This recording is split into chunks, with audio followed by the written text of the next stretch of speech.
Bonjour à tout le monde. Nous sommes, comme vous le savez, très heureux de vous retrouver encore une fois dans le cadre justement de nos chroniques et les habitués, bien évidemment, de notre jeune chaîne Révolution 2.0, dite simplement R 2.0, savent dorénavant que nous consacrons parfois une tribune justement au fonctionnement, on va dire, des mass médias sur le continent africain. Nous tentons également de temps à autre de braquer nos projecteurs sur quelques plateaux de télévision en Afrique, mais plus spécifiquement en Afrique dite francophone.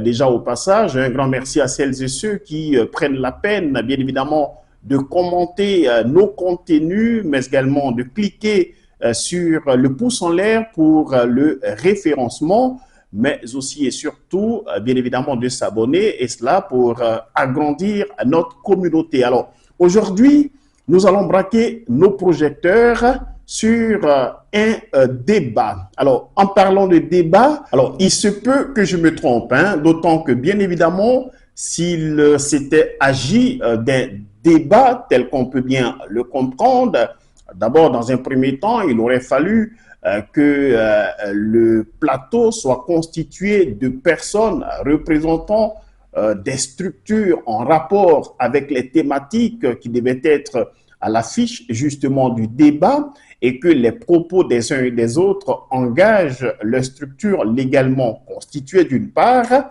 et puis d'autre part, s'il s'agit d'une revue de presse, là encore, il aurait été peut-être intéressant d'avoir une projection d'un certain nombre d'articles, voire même de reportages, et que les auteurs, notamment, soient sur le plateau là aussi pour expliquer un tout petit peu, on va dire, les dessous des cartes. Mais quoi qu'il en soit, avant même d'entrer dans le vif du sujet, je voudrais très humblement, d'autant que c'est là aussi le tout n'est pas de critiquer, mais c'est aussi de savoir reconnaître les choses quand elles sont bien faites et donc profiter pour saluer le professionnalisme du journaliste et bien évidemment la hauteur et la distance qu'il prend dans le cadre justement de sa fonction en tant que modérateur, présentateur de ce débat-là. Je comprends, vous vous posez certainement la question de savoir de quel débat ou de quelle émission est-ce qu'on parle, de quelle chaîne, même si, bien évidemment, vous l'avez vu, à l'affiche justement de cette chronique-là, ceux qui savent un tout petit peu comment les choses fonctionnent du côté de l'Afrique de l'Ouest, notamment de la Côte d'Ivoire, savent déjà probablement de quelle émission et de quel journaliste nous parlons. Mais plantons le décor et regardons ensemble ceci.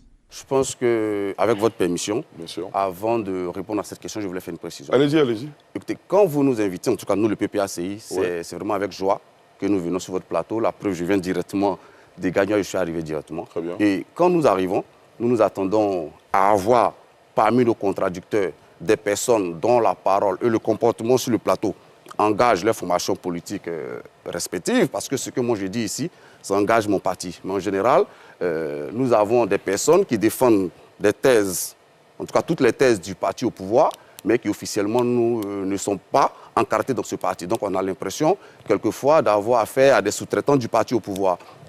Les citoyens ont le droit de participer à ce débat. Et d'ailleurs, si on attendait les partis politiques, on n'allait pas faire cette émission.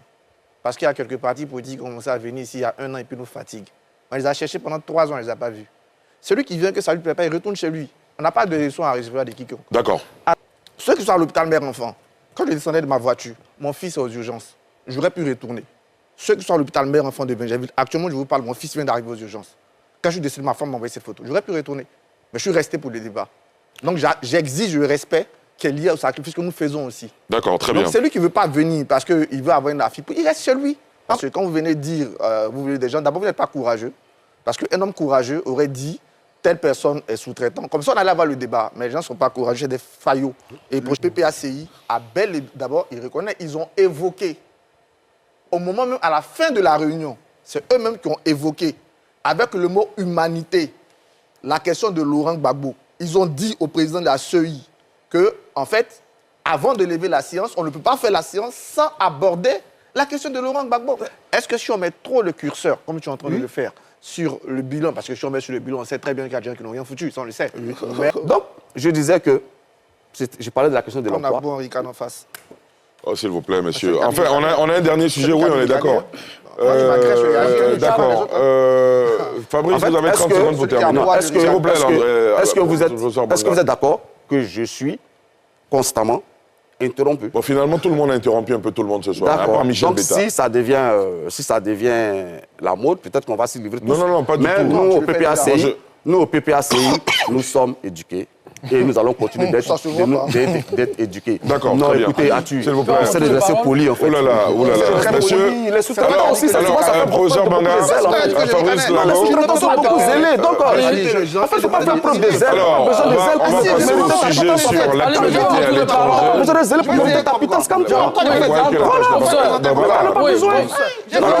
J'avais une parole. Non, c'est moi qui ai la parole. C'est moi qui ai la parole que je n'ai pas Ne assumée. rajoutez pas. Attendez votre tour. C'est moi qui ai la parole, en fait, jusqu'à preuve du contraire. Professeur Banga, Fabrice Lago, je suis bien obligé de vous interrompre tous. On a terminé. On a terminé. S'il vous plaît. Guillaume, 30 secondes. 30 secondes. Déjà, je me réjouis que Michel ait rejoint le camp des antiputschistes. Je me rappelle quand même qu'il y a un grand leader du PPACI qui est allé au Burkina pour magnifier les putschistes, pour dire qu'ils faisaient la goula du pays. Je dis qu'ils ne sont pas courageux. Nous, on allait en Guinée, sur la chaîne de télévision, pour réclamer la fin de la transition à la liberté. Eux, ils sont allés au Burkina pour dire que le putsch, c'était la meilleure chose. C'est quoi le lien Le lien, c'est Tu es peut-être obsédé par le PPACI, Il n'y a en pas fait. de lien. Mais tu n'as pas besoin de tous ces zèles-là, en fait. S'il vous plaît. Mais on ne parle pas du PPACI. Non, écoutez, monsieur, à un moment donné, il faut qu'on respecte notre parti. On ne parle pas du PPACI. Vous êtes d'accord? Tu n'as pas besoin de tous ces zèles, en fait. Vous êtes d'accord? C'est même pas nécessaire. Vous êtes d'accord que je l'interpelle? Espérons qu'ils comprennent, en fait. Après que le chien Parce que s'il répète le tir par le PPACI, non, j'estime que notre parti soit... Non, monsieur, vous l'interpellez, j'estime que le PPACI doit être respecté. Et tant qu'il dira les mots qu'il prononce, que je ne les répéterai pas, je ne le laisserai pas continuer cette lancée-là.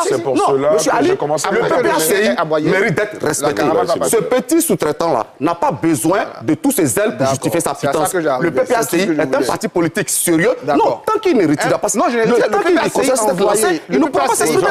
Mais à un moment donné, il faut qu'on se respecte, en fait. C'est devant nous. Non, c'est pour ça que je vous disais, en début de plateau, que j'existe d'avoir en face des personnes dont les programmes et les arguments engagent les partis politiques. Parce que quand des gens... Katina n'est pas le Burkina. Juste, s'il vous plaît. Mais professeur Banga, Parce que Katina le Burkina devant nous, non, j'ai dit, je n'accepterai pas qu'on parle du PPACI en ces termes. Je Katina n'est pas le Burkina. Non, il faut que ce soit clair dessus. Parce qu'on parle de et puis des gens qui sont pas tout permis. Katina le Burkina devant nous. Non, monsieur Ali, je suis très ferme là-dessus.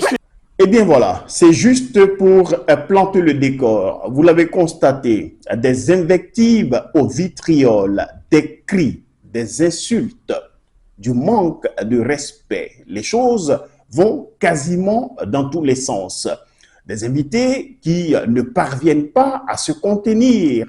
Parfois même, on dévie de la question du sujet qui doit être débattu pour aller finalement dans tous les sens de la colère, les uns et les autres qui parfois donnent le sentiment d'être là pour en découdre. D'ailleurs, il y a une phrase qui est assez révélatrice lorsque l'un des invités explique que son enfant était malade à l'hôpital et que malgré tout, il a tenu à être là.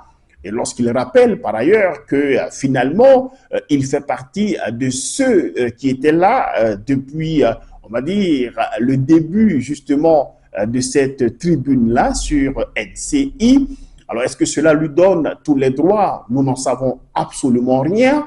Est-ce que véritablement la chaîne elle-même permet ce type de comportement? Peut-être pour faire de l'audience. Là encore, la question reste posée. Toujours est-il que, les personnes sur le plateau sont présentées comme des journalistes dont on ne nie pas finalement, on va dire, à la fois le statut, voire même le professionnalisme, même si certains ont quand même l'honnêteté intellectuelle de revendiquer leur appartenance à certains partis politiques. C'est le cas du journaliste représentant le Front populaire ivoirien de Pascal Affi-N'Guessan. Et puis d'autres sont présentés comme des enseignants-chercheurs dans de très grandes écoles. Et là encore, la question qu'on se pose, c'est quel est le signal, quel est le message qui est envoyé à la fois à leurs étudiants, mais à la Côte d'Ivoire tout entière, pour un pays qui justement s'apprête l'année prochaine, en 2025, au cours du mois d'octobre, à appeler les Ivoiriennes et les Ivoiriens à un scrutin, notamment présidentiel. Et quand on sait que quasiment tous les scrutins depuis 2000 jusqu'à 2020, le dernier en date, ont été des scrutins émaillés de violences qui ont fait mort d'homme, comment oublier ce jeune homme qui a été décapité à Daoukro et dont la tête aura servi de ballon de football à ses bourreaux.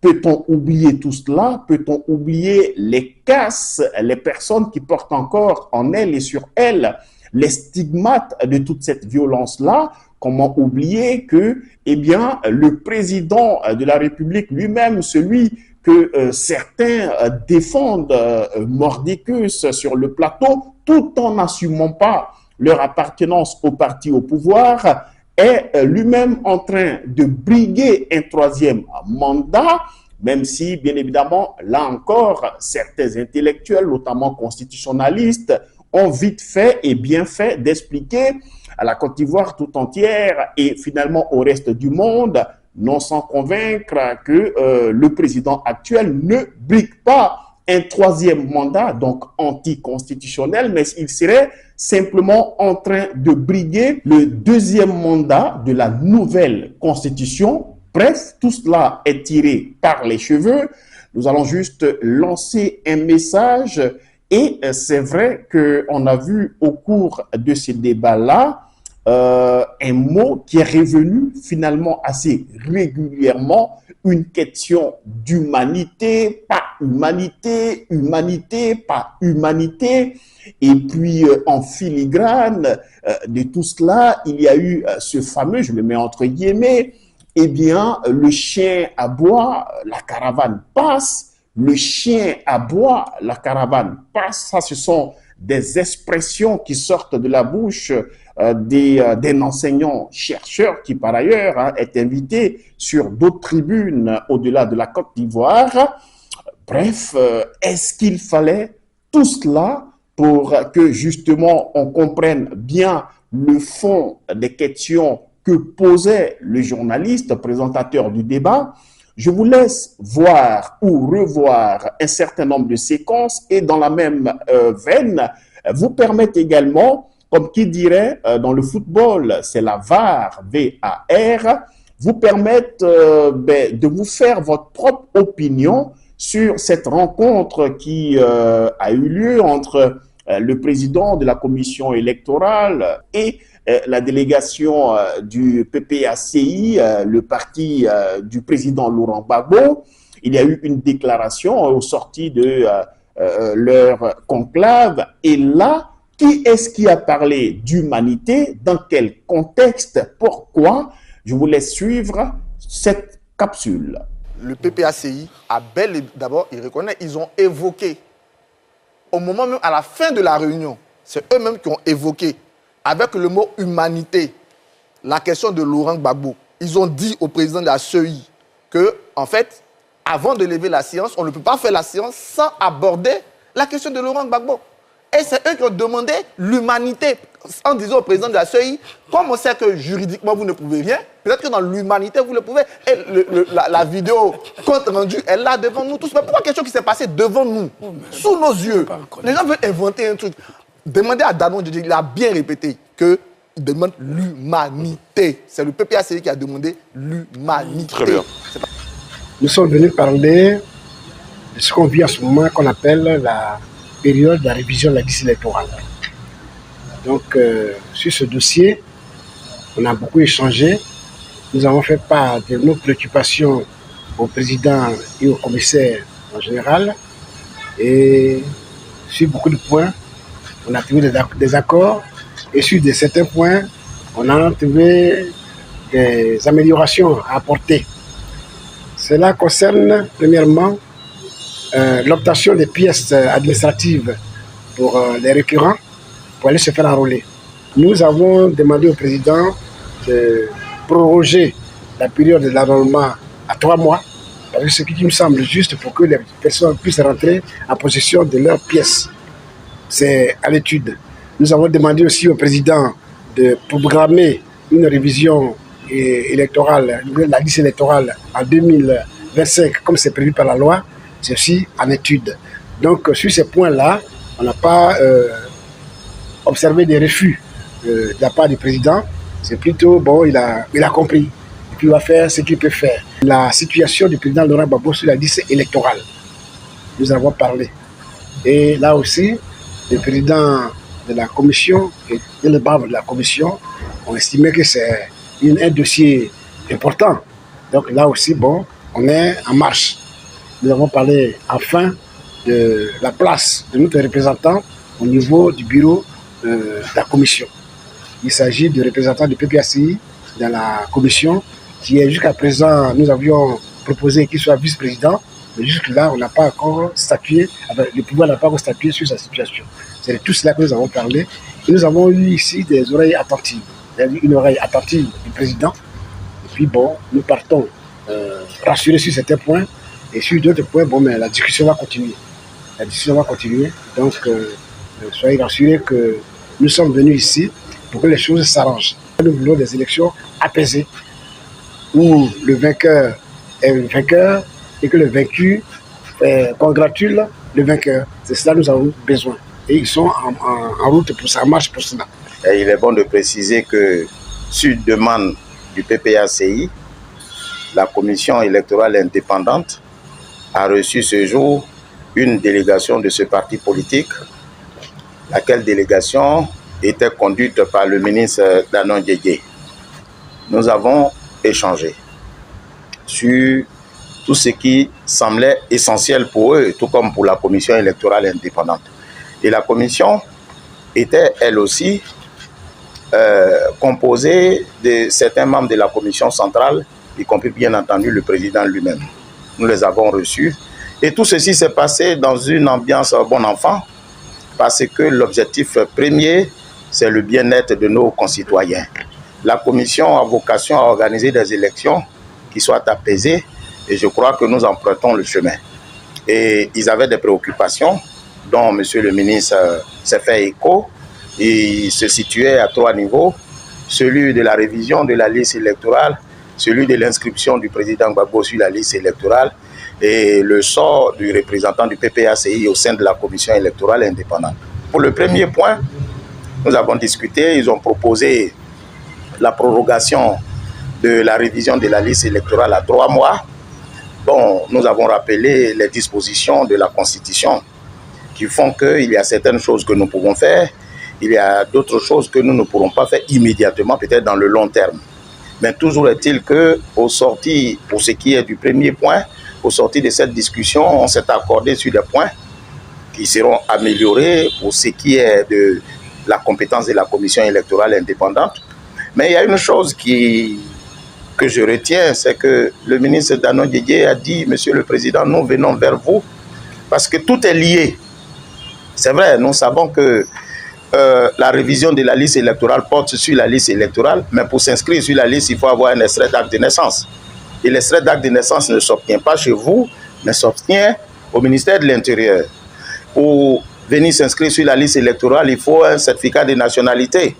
Mais ce n'est pas chez vous qu'on fait le certificat de nationalité, c'est au ministère de la Justice. Mais pour s'inscrire sur la liste électorale, il faut avoir ces éléments-là. Donc, de sorte que l'inscription ne pourra être effective que si on a ces éléments-là, tout est lié. Et parce que tout est lié, nous venons chez vous pour que, ensemble, nous puissions voir les voies et moyens pour permettre à nos concitoyens d'avoir le minimum de documents pour venir s'inscrire sur la liste électorale. Et nous avons donc pris l'engagement d'informer toutes les autorités impliquées dans le processus électoral, directement ou indirectement, afin qu'une solution idoine soit trouvée. pour ce qui est de l'inscription du président Gbagbo sur la liste électorale, nous avons parlé de droit et d'humanité. Vous savez, il y a ce que le droit dit et il y a ce que la convenance humaine requiert. Donc, je crois que nous nous sommes compris. Ce sont des choses qui vont se faire, peut-être à l'abri de la vue des uns et des autres, des moins initiés que vous êtes. Vous savez, je suis peut-être celui qui est le plus interrompu sur le plateau. Et comme je n'ai pas envie d'être encore interrompu... Non, vous avez la parole, la personne ne vous interrompt. Ça ricane en fait, donc je suis habitué. Donc, je disais que... Je parlais de la question de l'emploi. On a beau ricane en face. Oh, s'il vous plaît, monsieur. Enfin, on a un dernier sujet, oui, on est d'accord. D'accord. Fabrice, vous avez 30 secondes pour terminer. S'il vous plaît, est-ce que vous êtes d'accord que je suis constamment interrompu? Bon, finalement, tout le monde a interrompu un peu tout le monde ce soir, à part Michel Donc, Beta. si ça devient la mode, peut-être qu'on va s'y livrer tous. Non, pas du tout. Mais nous, au PPACI, nous sommes éduqués. Et nous allons continuer d'être éduqués. D'accord, non, très bien. Écoutez, Atu, s'il vous plaît. C'est des versions polies, en fait. Oh là là, monsieur. Les sous-traitants aussi, ça fait professeur Banga, Fabrice Lago. Les sous-traitants sont beaucoup zélés. Donc, en fait, il ne faut pas faire preuve de zèle. Alors, on va passer au sujet sur l'actualité à l'étranger. Vous êtes zélé pour monter ta pitance comme ça. Non. J'avais une parole. C'est moi qui ai la parole. Ne rajoutez pas. Attendez votre tour. C'est moi qui ai la parole. Professeur Banga, Fabrice Lago, je suis bien obligé de vous interrompre tous. On a terminé. On a terminé. Vous avez vu dans cette capsule le président de la CEI qui a bien parlé d'humanité. Quant aux représentants finalement de la délégation du PPACI, il s'est contenté d'égrener les différents sujets qui ont été à l'affiche de sa rencontre avec le président de l'institution électorale. Bref, le débat n'est même pas à ce niveau. En fait, si nous prenons la parole, c'est justement déjà pour poser cette question. Est-ce que, encore une fois, il ne serait pas possible de faire un débat contradictoire, si tant il est vrai qu'il s'agit d'un débat et non d'une revue de presse, parce que là encore, évidemment, nous nous posons encore une fois, on va dire cette autre question de savoir comment un débat peut se faire en 5 contre 1, enfin, lorsque quasiment vous avez la majorité des personnes présentes sur le plateau qui s'entendent sur, comment dire, des opinions, alors que en face, vous avez une seule personne qui doit apporter une opinion, voire des opinions contradictoires. Franchement, on serait plus dans le sandwich que dans le débat en question. Alors, je l'ai dit d'entrée de jeu, est-ce qu'il s'agit d'une revue de presse? Là encore, ça nous laisse un certain nombre de questions. Mais quoi qu'il en soit, si véritablement, on va dire, l'objectif était de permettre aux téléspectateurs ivoiriens, mais pas seulement, de comprendre le fond des opinions des uns et des autres, est-ce qu'il aurait fallu justement faire monter le mercure avec autant d'invectives au vitriol? Est-ce que des personnes qui sont censées éclairer la masse militante doivent se donner s'adonner finalement à un tel spectacle? Est-ce que là encore, une telle attitude, de telles expressions, à la fois verbales, à la fois dans la gestuelle, à la fois dans l'expression même du faciès, bref, est-ce que tout cela n'est pas de nature à chauffer à blanc une Côte d'Ivoire qui est déjà fortement, on va dire, fragilisée, quoi qu'on dise, même si par ailleurs on y a mis, on va dire, du make-up avec l'arrivée de ces Miss-là venues de France. Mais la réalité de la Côte d'Ivoire, c'est aussi fort malheureusement, eh bien, les déguerpissements de masse, les démolitions des habitats et des magasins des uns et des autres. C'est aussi un certain nombre de problèmes qu'on ne va pas tous ici égrener, mais qui finalement mettent à mal la cohésion sociale. Alors, si à cela, il faut encore une fois ajouter le zèle des uns et des autres, des expressions qui peuvent finalement donner le sentiment, aux supporters, entre guillemets, des uns et des autres, eh bien, qu'il faut en découdre. Qu'est-ce que nous devons pouvoir penser de l'élection présidentielle à venir, même si par ailleurs, Alassane Ouattara lui-même n'a pas encore dit officiellement s'il serait candidat pour un 4e mandat. Eh bien, qu'est-ce qu'il faut penser? Est-ce qu'il faut craindre pour cette Côte d'Ivoire-là? Est-ce qu'il faut craindre, encore une fois, qu'il y ait des morts, des blessés, des casses, des personnes en exil? Et quel dividende peut-on tirer?